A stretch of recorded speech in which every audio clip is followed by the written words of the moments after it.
காசா முழுவதும் தரைவழி தாக்குதல்களை ஆரம்பித்து உச்சக்கட்ட இராணுவ அழுத்தத்தினை வழங்குவதற்காக ஊடுருவிய இஸ்ரேலிய ஆக்கிரமிப்பு படைகளுக்கு என்ன நடந்தது? விருந்துக்கு மேல் விருந்து என இஸ்ரேலிய ஆக்கிரமிப்பு படைகளுக்கு அள்ளி அள்ளி வழங்கும் பலஸ்தீனிய போராளிகள். பற்றி எரியும் இஸ்ரேலிய ஆக்கிரமிப்பின் வடக்கு பிரதேசம், தெரித்து ஓடும் இஸ்ரேலிய ஆக்கிரமிப்பு நிலத்திருடர்கள். ஷின் பெட் உளவு பிரிவினுடைய தலைவர் நெட்டன்யாஹுவுக்கு அனுப்பிய கடிதம். எகிப்திலே நடைபெறும் இறுதிக்கட்ட யுத்த நிறுத்த பேச்சுவார்த்தைகளும் அடுத்த கட்ட நகர்வுகளும். இஸ்ரேலிய ஆக்கிரமிப்பின் பயங்கரவாத பாராளுமன்ற வலைத்தளங்களை முழுமையாக முடக்கிய ஈரான்.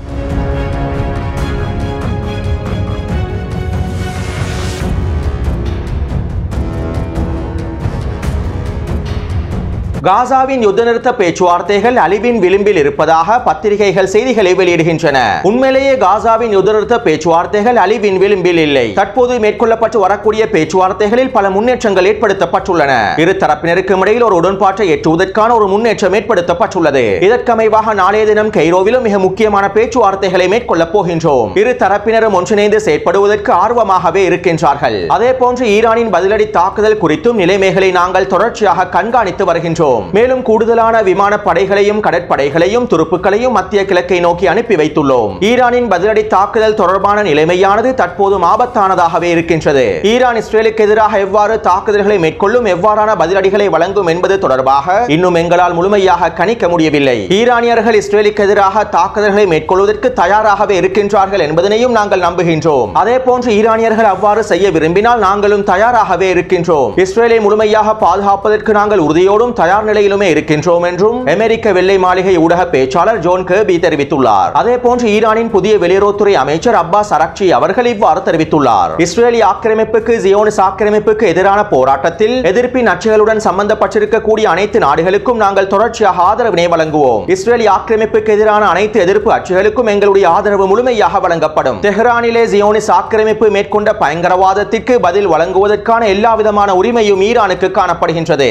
எனவே இதற்கமைவாக ஜியோனிஸ் ஆக்கிரமிப்புக்கு எதிரான துல்லியமான தாக்குதல்கள் மேற்கொள்ளப்படும். இந்த பதிலடி தாக்குதல்களில் இருந்து நாங்கள் ஒருபொழுதும் பின்வாங்க போவதில்லை. சரியான நேரத்தில் சரியான விதத்தில் இஸ்ரேலிய ஆக்கிரமிப்புக்கான பதிலடி தாக்குதல்கள் வழங்கப்படும். மேலும் நமக்காக விரிக்கப்பட்டிருக்கக்கூடிய வலையிலும் நாங்கள் சிக்கிக்கொள்ள மாட்டோம் என்றும் ஈரானினுடைய புதிய வெளியுறவுத்துறை அமைச்சர் தெரிவித்துள்ளார். அத்தோடு நேற்றிரவு ஈரானின் ஹேக்கர்ஸ் குழுக்கள் அனைவரும் ஒன்றிணைந்து இஸ்ரேலிய ஆக்கிரமிப்பின் பயங்கரவாத பாராளுமன்ற வலைத்தளங்களை இலக்கு வைத்து சைபர் தாக்குதல்களை மேற்கொண்டுள்ளார்கள். இவ்வாறு இஸ்ரேலிய ஆக்கிரமிப்பின் பாராளுமன்ற வலைத்தளங்களை முழுமையாக முடக்கி இஸ்ரேலிய ஆக்கிரமிப்பு நிலத்திடர்களுக்கு ஒரு குறுஞ்செய்தி ஒன்றையும் அனுப்பியுள்ளார்கள். இஸ்ரேலிய ஆக்கிரமிப்பின் பாராளுமன்ற தொடர்புகள் மூலமாகவே இந்த குறுஞ்செய்திகளை அனுப்பியுள்ளார்கள். உங்களுக்கு எதிரான தாக்குதல்கள் இன்றிரவோ அல்லது நாளைய தினமோ நடத்தப்படலாம் என நிலத்திடர்களை பயமுறுத்தும் வகையில் ஈரானினுடைய ஹேக்கர்ஸ் குழுக்கள் குறுஞ்செய்திகளை அனுப்பியுள்ளார்கள். அது மட்டுமல்லாமல் பயங்கரவாத பாராளுமன்ற வலைத்தளத்தினுடன் சம்பந்தப்பட்டிருக்கக்கூடிய ஏனைய ஒட்டுமொத்த வலைத்தளங்களையும் ஈரானிய ஹேக்கர்ஸ் குழுக்கள் முழுமையாக முடக்கியுள்ளார்கள். இதனால் இஸ்ரேலிய ஆக்கிரமிப்பின் ஒட்டுமொத்த பாராளுமன்ற செயற்பாடுகளும் முழுமையாக முடக்கப்பட்டுள்ளன. மேலும் இன்றைய தினமும் இஸ்ரேலிய ஆக்கிரமிப்பு பயங்கரவாத அரசுக்கு சொந்தமான பல வலைத்தளங்கள் குறிவைக்கப்பட்டு சைபர் தாக்குதலுக்கு உள்ளாக்கப்படும் என்றும் தெரிவிக்கப்படுகின்றது. அடுத்த யுத்த நிறுத்த பேச்சுவார்த்தைகள் தொடர்பாக அமெரிக்க ஆக்கிரமிப்பு தொடர்ச்சியான மாயைகளை சந்தைப்படுத்த முயற்சி செய்கின்றது. யுத்த நிறுத்த பேச்சுவார்த்தைகள் வெற்றிகரமாக நடைபெற்று வருகின்றது. இரு தரப்பினருக்கும் இடையில் உடன்பாடு எட்டக்கூடிய வகையில் எல்லா விதமான பேச்சுவார்த்தைகளும் மேற்கொள்ளப்படுகின்றது. நாங்கள் காசாவிலே யுத்த நிறுத்தத்தினை நெருங்கி விற்றோம் என அமெரிக்க ஆக்கிரமிப்பு தலைமைகள் தொடர்ச்சியான மாயைகளை வெளிப்படுத்தி வருகின்றார்கள். இதற்கு அமைவாகத்தான் வெள்ளை மாளிகை ஊடக பேச்சாளர் ஜோன் கர்பி இவ்வாறான கருத்துக்களை வெளியிட்டுள்ளார். ஆனால் உண்மையிலேயே யுத்த நிறுத்த பேச்சுவார்த்தைகள் அழிவின் விளிம்பிலேயே இருக்கின்றது. காசாவின் பிலடெல்பியா எல்லை பிரதேசத்திலிருந்தும் நெட்சரின் பிரதேசத்திலிருந்தும் இஸ்ரேலிய ஆக்கிரமிப்பு படைகள் வெளியேற முடியாது என நெட்டன்யாஹு தெரிவித்திருந்தார். ஜோ பைடன் வழங்கிய அழுத்தங்களின் விளைவாக தற்போது ரஃபாவின் பிலடெல்பியா எல்லை பிரதேசத்திலே இஸ்ரேலிய ஆக்கிரமிப்பு நிலை கொண்டிருக்கக்கூடிய 8 புள்ளிகளில் 5 புள்ளிகளில் இருந்து வெளியேறுவதாக ஜோ பைடனிடம் நெட்டன்யாஹு தெரிவித்திருப்பதாகவும் இஸ்ரேலிய ஆக்கிரமிப்பு ஊடகங்கள் குறிப்பிட்டுள்ளன. இருப்பினும் குறித்த நிலைப்பாடுகள் தொடர்பாக எகிப்திலே தொடர்ச்சியான கலந்துரையாடல்கள் மேற்கொள்ளப்பட்டு வருகின்றன. இன்றைய தினம் CIA உளவு பிரிவினுடைய தலைவர் எகிப்துக்கு விஜயம் செய்துள்ளார். மொசாடினுடைய தலைவரும் எகிப்துக்கு விஜயம் செய்துள்ளார். இன்றைய தினமே பேச்சுவார்த்தைகள் எகிப்தில் ஆரம்பிக்கப்பட்டு விட்டன. மேலும் நாளைய தினமே இறுதிக்கட்ட பேச்சுவார்த்தைகள் கைரோவில் நடைபெறப் போவதாகவும் தெரிவிக்கப்படுகின்றது. அத்தோடு ஹமாஸினுடைய துணைத் தலைவர் கலீல் அல் ஹையா அவர்களும் இன்றைய தினம் எகிப்துக்கு விஜயம் செய்துள்ளார். எகிப்திலே நடைபெறக்கூடிய யுத்த நிறுத்த பேச்சுவார்த்தைகளில் கலந்து கொள்வதற்காக ஹமாஸ் தரப்பினர் செல்லவில்லை. நடைபெறக்கூடிய பேச்சுவார்த்தைகளின் தகவல்களை உடனுக்குடன் அறிந்து கொள்வதற்காகவும் அதற்கான பதில்களை உடனடியாக வழங்குவதற்காகவுமே ஹமாஸ் தரப்பினர் எகிப்துக்கு விஜயம் செய்வதாகவும் ஒருபொழுதும் குறித்த பேச்சுவார்த்தைகளில் ஹமாஸினுடைய பிரதிநிதிகள் கலந்து கொள்ளப் போவதில்லை என்றும் ஹமாஸ் தரப்பினர் உத்தியோகபூர்வமாக அறிவித்துள்ளார்கள். அத்தோடு ஹமாஸினுடைய மூத்த தலைவர்களில் ஒருவரான ஒசாமா ஹம்தான் அவர்கள் அல் மாயாதீன் ஊடகத்திடம் இவ்வாறு தெரிவித்துள்ளார். எதிர்ப்பானது ஏற்கனவே ஒப்புக்கொள்ளப்பட்ட ஒப்பந்தத்தினை நடைமுறைப்படுத்துவதற்கான நடவடிக்கைகளையே கோருகின்றது. தொடர்ச்சியான பேச்சுவார்த்தைகளை எதிர்ப்பு நாடவில்லை. ஏற்கனவே எதிர்ப்பினால் ஒப்புக்கொள்ளப்பட்ட விடயங்களை நடைமுறைப்படுத்துவது தொடர்பான விடயங்களை மாத்திரமே எதிர்ப்பு கண்காணிக்கின்றது. அத்தோடு கமலா ஹாரிஸினுடைய தேர்தல் பிரச்சாரங்களுக்காகவும் கமலா ஹாரிஸின் தேர்தல் பிரச்சாரங்களுக்கான ஆதரவுகளை அதிகரித்துக் கொள்வதற்காகவும் காசாவின் யுத்த நிறுத்த பேச்சுவார்த்தைகள் சாதகமான சூழ்நிலையை உருவாக்கியுள்ளது என்கின்ற சில போலியான மாயைகளை அமெரிக்க தரப்பினர் வெளியிட்டுள்ளார்கள். ஊடகங்களின் மூலமாக பெறப்படும் தகவல்களை நாங்கள் ஏற்கவில்லை. மேலும் எங்களுடைய நிபந்தனைகளுக்கு அமைவாக ஒப்புக்கொள்ளப்பட்ட ஒப்பந்தத்திற்கு இஸ்ரேலி ஆக்கிரமிப்பு ஒப்புக்கொண்டு விட்டது என்கின்ற செய்தியை கேட்பதற்காகத்தான் நாங்கள் காத்துக் கொண்டிருக்கின்றோம். எங்களால் ஒப்புக்கொள்ளப்பட்ட ஒப்பந்தத்திற்கு இஸ்ரேலி ஆக்கிரமிப்பு சம்மதம் தெரிவித்து விட்டது என்கின்ற தகவலை கேட்பதற்காகத்தான் நாங்கள் காத்துக் கொண்டிருக்கின்றோம் என்கின்ற செய்தியையும் மத்தியஸ்தர்களிடம் கூறிவிட்டோம். ஆனால் ஒவ்வொரு தடவையும் தொடர்ச்சியாக இஸ்ரேலி ஆக்கிரமிப்பு புதிய நிபந்தனைகளை விதித்துக் கொண்டே வருகின்றது. யுத்த நிறுத்த பேச்சுவார்த்தைகளை முடக்குவதற்காக தோல்வியடைய செய்வதற்காக நெட்டன்யாஹூ புதிய நிபந்தனைகளை விதிக்கின்றார். அத்தோடு அமெரிக்க நிர்வாகமே இஸ்ரேலி ஆக்கிரமிப்பின் எல்லா குற்றங்களுக்கும் உடந்தையாக இருக்கின்றது. பணம், ஆயுதங்கள் மற்றும் அரசியல் ஆதரவுடன் இஸ்ரேலி ஆக்கிரமிப்பினை அமெரிக்க ஆக்கிரமிப்பு முழுமையாக ஆதரிக்கின்றது. மேலும் இந்த மோதலானது பிராந்திய மோதலாக விரிவடைவதற்கான சந்தர்ப்பங்கள் அதிகரித்திருப்பதற்கான காரணம் இஸ்ரேலி ஆக்கிரமிப்பின் குற்றச் செயல்களாகும். அமெரிக்காவின் முழுமையான ஆதரவு இல்லாமல் பிராந்தியத்திலே மிகப்பெரிய போர் ஒன்றினை உருவாக்க முடியாது என்பதனையும் நெட்டன்யாஹூ உணர்ந்து கொண்டுள்ளார். அத்தோடு அமெரிக்க தேர்தல் களம் மற்றும் உலகளாவிய ரீதியில் அமெரிக்காவுடைய சரிவு என்பன இந்த பிராந்திய மோதலுடன் பிணைக்கப்பட்டுள்ளன. எனவே நாளைய தினம் நாங்கள் இரண்டு விருப்பங்களை சந்திப்போம். ஆக்கிரமிப்பு நிறுவனம் முன்முயற்சிகளுக்கு ஒப்புக்கொண்டால் நாங்கள் ஒப்புக்கொண்ட ஒப்பந்தத்தை செயற்படுத்துவதற்கான விடயங்கள் பற்றி விவாதிப்போம். அல்லது வேறு விதமாக கேட்டால் நாங்களும் எங்களுடைய நிலைப்பாட்டினை வேறு விதமாக தெரிவிப்போம் என ஒசாமா ஹம்தான் அவர்கள் தெரிவித்துள்ளார். எனவே நாளைய தினம் எகிப்திலே நடைபெறக்கூடிய பேச்சுவார்த்தைகள் இறுதிக்கட்ட பேச்சுவார்த்தைகளாகவே அமையப் போகின்றன. இருப்பினும் இந்த பேச்சுவார்த்தைகளை தள்ளி போடுவதற்கான வேலை திட்டங்களையும் அமெரிக்க ஆக்கிரமிப்பு மேற்கொள்ளலாம். தற்போது இருக்கக்கூடிய நிலைமையில் அமெரிக்க தேர்தல் முடிவடையும் வரை இந்த பேச்சுவார்த்தைகளை தள்ளி போடுவதற்கான வாய்ப்புகளே அதிகமாகவும் இருக்கின்றன. அமெரிக்க ஆக்கிரமிப்பும் இஸ்ரேலி ஆக்கிரமிப்பும் இதைத்தான் விரும்புகின்றது. ஒருவேளை நாளைய தினமும் எந்த விதமான முடிவுகளும் எடுக்கப்படாமல் இஸ்ரேலி ஆக்கிரமிப்பும் அமெரிக்க ஆக்கிரமிப்பும் தங்களுக்கு தேவையான நேரத்தினை பெற்றுக் கொள்வதற்கு முயற்சி செய்வார்களாக இருந்தால் ஹமாஸ் தரப்பினரும் ஏனைய பலஸ்தீனிய போராட்ட குழுக்களும் இறுதி நிலைப்பாட்டை அறிவிப்பார்கள் என்றும் எதிர்பார்க்கப்படுகின்றது. அது மட்டுமல்லாமல் பிராந்திய மோதலை நோக்கி அடுத்த கட்ட நகர்வுகள் இடம்பெறும் என்றும் எதிர்பார்க்கப்படுகின்றது.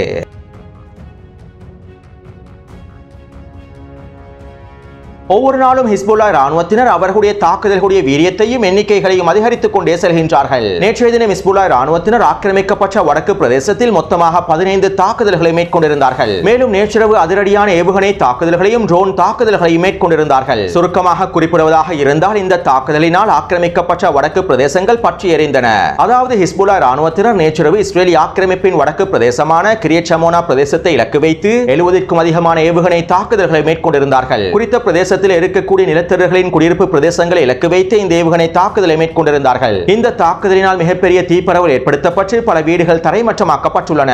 மேலும் இவை தொடர்பான காணொளிகளையும் நான் டெலிகிராம் சேனலில் பதிவிட்டுள்ளேன். அத்தோடு நேற்றிரவு இஸ்ரேலி ஆக்கிரமிப்பின் ஹைஃபா கிழக்கு பிரதேசத்தை இலக்கு வைத்து ட்ரோன் தாக்குதல்களை மேற்கொண்டிருந்தார்கள். இதுவரை குறித்த பிரதேசத்தை இலக்கு வைத்து ஹிஸ்புல்லா ராணுவத்தினர் எந்தவிதமான தாக்குதல்களை மேற்கொண்டிருக்கவில்லை. தற்போது ஹைஃபாவின் கிழக்கு பிரதேசத்தையும் இலக்கு வைத்து அதிரடியான தாக்குதல்களை மேற்கொண்டுள்ளார்கள். இந்த ட்ரோன் தாக்குதலினால் குறித்த பிரதேசத்திலே பல இஸ்ரேலி ஆக்கிரமிப்பு சிப்பாய்கள் கொல்லப்பட்டும் படுகாயமடைந்தும் இருப்பதாகவும் தெரிவிக்கப்படுகின்றது. அடுத்து இன்று காலையில் ஹிஸ்புல்லா ராணுவத்தினர் ஹெர்மோன் பிரதேசத்திலே நிலை கொண்டிருக்கக்கூடிய இஸ்ரேலி ஆக்கிரமிப்பு சிப்பாய்களை இலக்கு வைத்து அதிரடியான புர்கான் ஏவுகணை தாக்குதல்களையும் கவச எதிர்ப்பு ஏவுகணை தாக்குதல்களையும் மேற்கொண்டுள்ளார்கள். இந்த தாக்குதலினால் குறித்த பிரதேசத்திலே இருந்து 8க்கும் அதிகமான இஸ்ரேலி ஆக்கிரமிப்பு சிப்பாய்கள் கொல்லப்பட்டும் படுகாயமடைந்திருப்பதாகவும் தெரிவிக்கப்படுகின்றது. இந்த தாக்குதலை தொடர்ந்து ஹிஸ்புல்லா ராணுவத்தினர் இன்று மாலை வரை 5 இஸ்ரேலி ஆக்கிரமிப்பு ராணுவ தளங்களை இலக்கு வைத்தும் இஸ்ரேலி ஆக்கிரமிப்பு சிப்பாய்கள் நிலை கொண்டிருக்கக்கூடிய புள்ளிகளை இலக்கு வைத்தும் தொடர்ச்சியான ஏவுகணை தாக்குதல்களை புர்கான் ஏவுகணை தாக்குதல்களை மேற்கொண்டுள்ளார்கள். அதே போன்று ஹிஸ்புல்லா ராணுவத்தின் விரிவாக்க தாக்குதல்கள் அடுத்த வாரம் நடைபெறலாம் என்றும் இஸ்ரேலி ஆக்கிரமிப்பின் ராணுவ ஆய்வாளர்கள் கருத்துக்களை வெளியிட்டுள்ளார்கள்.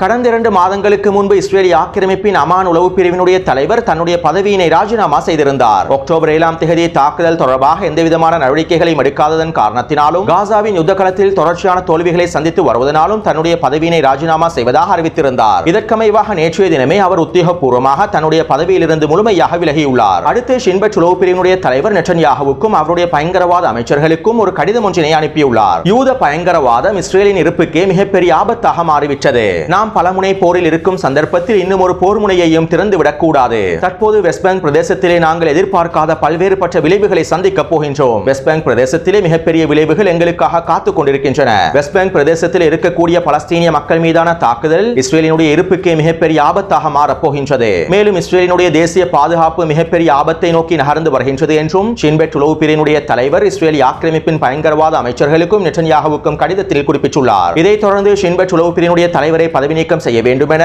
பயங்கரவாதி பென் குவிர் நெட்டன்யாகுவிடம் கோரிக்கை விடுத்திருப்பதாகவும் இஸ்ரேலி ஆக்கிரமிப்பு ஊடகங்கள் செய்திகளை வெளியிட்டுள்ளன. அடுத்து கடந்த 48 மணி நேரமாக வெஸ்ட் பேங்கினுடைய ஜெனின் பிரதேசத்தில் தொடர்ச்சியான தாக்குதல்கள் மேற்கொள்ளப்பட்டு வருகின்றன. கடந்த 48 மணித்தியாலங்களுக்குள் மாத்திரம் வெஸ்ட் பேங்க் பிரதேசத்தில் இருக்கக்கூடிய அல் குதுஸ் படையினரும் அல் கஸாம் படையினரும் ஒன்றிணைந்து 5க்கும் அதிகமான வெடிகுண்டு தாக்குதல்களையும் துப்பாக்கிச்சூட்டு தாக்குதல்களையும் மேற்கொண்டுள்ளார்கள். மேலும் இந்த தாக்குதல்கள் தொடர்பான காணொலிகளையும் நான் டெலிகிராம் சேனலில் பதிவிட்டுள்ளேன். அதேபோன்று துல்கராம் பிரதேசத்திலும் ஜூபாஸ் பிரதேசத்திலும் 10க்கும் அதிகமான தாக்குதல்கள் மேற்கொள்ளப்பட்டுள்ளன.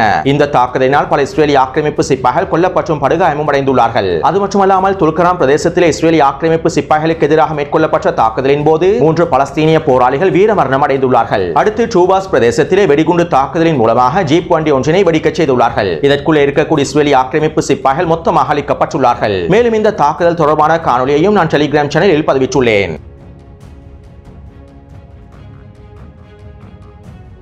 கடந்த 4 நாட்களுக்கு முன்பு இஸ்ரேலி ஆக்கிரமிப்பு இனப்படுகொலை பயங்கரவாத கோலை இராணுவம் கான் யூனிஸின் வடகிழக்கு பிரதேசமான அல் கராரா பிரதேசத்தினூடாக ஊடுருவி கான் யூனிஸின் மேற்கு பிரதேசமான ஹமாத் பிரதேசத்தை அடைந்திருந்தது. இவ்வாறு இஸ்ரேலி ஆக்கிரமிப்பு அல் கராரா பிரதேசத்தினூடாக ஹமாத் பிரதேசத்தை அடையும் வரை பலஸ்தீனிய போராளிகள் எந்தவிதமான தாக்குதல்களை மேற்கொள்ளவில்லை. குறித்த வரைபடத்தில் இலக்கம் 2 காண்பிக்கப்பட்டிருக்கக்கூடிய அல் ஹமாத் பிரதேசத்தை அடையும் வரை பலஸ்தீனிய போராளிகள் தாக்குதல்களை மேற்கொள்ளவில்லை. இஸ்ரேலி ஆக்கிரமிப்பு ஹமாத் பிரதேசத்தை அடைந்ததற்கு பிறகுதான் குறித்த பிரதேசத்தில் இருக்கக்கூடிய இஸ்ரேலி ஆக்கிரமிப்பு சிப்பாய்களையும் போர்த்தாங்கி வாகனங்களையும் சுற்றி வளைத்து பலஸ்தீனிய போராளிகள் தரமான தாக்குதல்களை மேற்கொண்டிருந்தார்கள். இந்த தொடர்ச்சியான தரமான தாக்குதலின் மூலமாக இஸ்ரேலி ஆக்கிரமிப்பு சிப்பாய்களினால் குறித்த பிரதேசத்திலே நிலைத்திருக்க முடியவில்லை. இதனால் இன்று காலை இஸ்ரேலி ஆக்கிரமிப்பு இனப்படுகொலை பயங்கரவாத கோலை இராணுவம் அல் ஹமாத் பிரதேசத்திலிருந்து தெரித்து ஓடிவிட்டது. இலக்கம் 2 காண்பிக்கப்பட்டிருக்கக்கூடிய பிரதேசத்திலிருந்து பின்வாங்கி இலக்கம் 1 குறிப்பிடப்பட்டிருக்கக்கூடிய அல் கராரா பிரதேசத்தில் நிலை கொண்டுள்ளது. மேலும் அல் கராரா பிரதேசத்திலே நிலை கொண்டிருக்கக்கூடிய இஸ்ரேலி ஆக்கிரமிப்பு சிப்பாய்களை சுற்றி வளைத்து பலஸ்தீனிய போராளிகள் தரமான விருந்துபசாரங்களை வழங்கி வருகின்றார்கள். இதற்கமைவாக அல் அக்ஸா படையினர் அல் கராரா பிரதேசத்தில் தரமான 3 விருந்துகளை வழங்கியுள்ளார்கள். ஆரம்பமாக குறித்த பிரதேசத்திலே நிலை கொண்டிருக்கக்கூடிய இஸ்ரேலி ஆக்கிரமிப்பு சிப்பாய்களை சுற்றி வளைத்து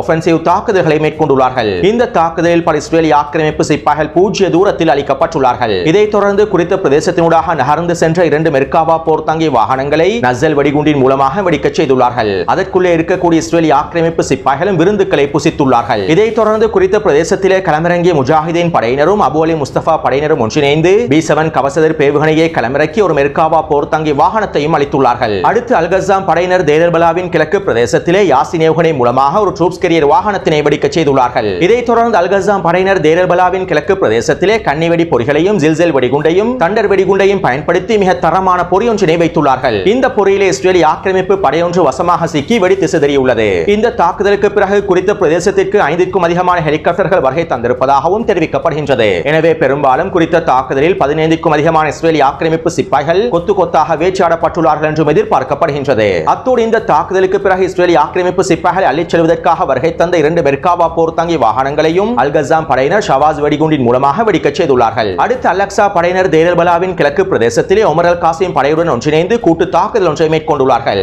இந்த கூட்டு தாக்குதலின் ஆரம்பமாக குறித்த பிரதேசத்தினூடாக நகர்ந்து கொண்டிருந்த 2 மெர்காவா போர்த்தாங்கி வாகனங்களையும் 2 புல்டோசர் வண்டிகளையும் கொத்தாக தட்டி தூக்கியுள்ளார்கள். மேலும் அதனோடு வந்த இஸ்ரேலி ஆக்கிரமிப்பு சிப்பாய்களுக்கும் தரமான விருந்துகளை வழங்கியுள்ளார்கள். இந்த விருந்துகளை புசித்த இஸ்ரேலி ஆக்கிரமிப்பு சிப்பாய்கள் காசாவின் கல்லறைகளையும் முத்தமிட்டுள்ளார்கள். இந்த விருந்துபசாரத்தில் மாத்திரம் 10க்கும் அதிகமான சிப்பாய்கள் கலந்து கொண்டிருப்பதாகவும் தெரிவிக்கப்படுகின்றது. அதேபோன்று தேரல்பலா கிழக்கு பிரதேசத்திலே அதிரடியாக களமிறங்கிய சலாதீன் படையினரும் அபு அலி முஸ்தபா படையினரும் ஒன்றிணைந்து 2 மெர்காவா போர்த்தாங்கி வாகனங்களையும் அளித்துள்ளார்கள். அடுத்து நேற்றிரவு அல் குதுஸ் படையினர் வடக்கு காசாவிலிருந்து இஸ்ரேலி ஆக்கிரமிப்பின் அஷோத் குடியேற்ற பிரதேசங்களை இலக்கு வைத்து ஏவுகணை தாக்குதல்களை மேற்கொண்டுள்ளார்கள். அடுத்து வடக்கு காசாவுடைய தால் அல் ஹவா தெற்கு பிரதேசத்திலும் ஜைத்தூன் தெற்கு பிரதேசத்திலும் தரைவழி தாக்குதல்கள் மேற்கொள்ளப்படுகின்றன. இதற்கமைவாக அல் கஸாம் படையினர் தால் அல் ஹவாவின் தெற்கு பிரதேசத்திலே தண்டர் வெடிகுண்டையும் ஜில்சல் வெடிகுண்டையும் ராதியா வெடிகுண்டையும் பயன்படுத்தி தரமான பொறிகளை வைத்துள்ளார்கள். மேலும் இஸ்ரேலி ஆக்கிரமிப்பு சிப்பாய்கள் இந்த பொறிகளை அடைந்ததும் கண்காணிப்பு கேமராக்கள் மூலமாக அவதானித்து இந்த பொறியை வெடிக்கச் செய்து அவர்களை மொத்தமாக அழித்துள்ளார்கள். அத்தோடு இந்த தாக்குதலை தொடர்ந்து குறித்த பிரதேசத்தில் அல் கஸாம் படையினர் ஒஃபென்சிவ் தாக்குதல்களை மேற்கொண்டுள்ளார்கள். இதன் விளைவாக குறித்த பிரதேசத்தில் 2 மெர்காவா போர்த்தாங்கி வாகனங்களையும் ஷவாஸ் வெடிகுண்டின் மூலமாக மூலமாக வெடிக்கச் செய்துள்ளார்கள். அடுத்து தால் ஹவாவின் மேற்கு பிரதேசத்தில் அல் அக்ஸா படையினர் 2 வீடுகளில் பதுங்கியிருக்கக்கூடிய இஸ்ரேலிய ஆக்கிரமிப்பு சிப்பாய்களை இலக்கு வைத்து டிபிஜி ஏவுகணை தாக்குதல்களை மேற்கொண்டுள்ளார்கள். இந்த தாக்குதலினாலும் பல இஸ்ரேலிய ஆக்கிரமிப்பு சிப்பாய்கள் அளிக்கப்பட்டுள்ளார்கள். மேலும் குறித்த பிரதேசத்தில் ஒரு மெர்காவா போர்த்தாங்கி வாகனத்தையும் அளித்துள்ளார்கள். அடுத்து ஜெய்தூன் தெற்கு பிரதேசத்தில் அல் அக்ஸா படையினர் 3 மெர்காவா போர்த்தாங்கி வாகனங்களுக்கு தேவையான அனைத்து விதமான விருந்துகளையும் வழங்கியுள்ளார்கள். மேலும் இந்த விருந்தை புசித்த இஸ்ரேலிய ஆக்கிரமிப்பு சிப்பாய்கள் திருப்தி அடைந்து மண்ணிலே புதைக்கப்பட்டுள்ளார்கள். இதைத் தொடர்ந்து அல் கஸாம் படையினர் ஜெய்தூன் தெற்கு பிரதேசத்தில் இருக்கக்கூடிய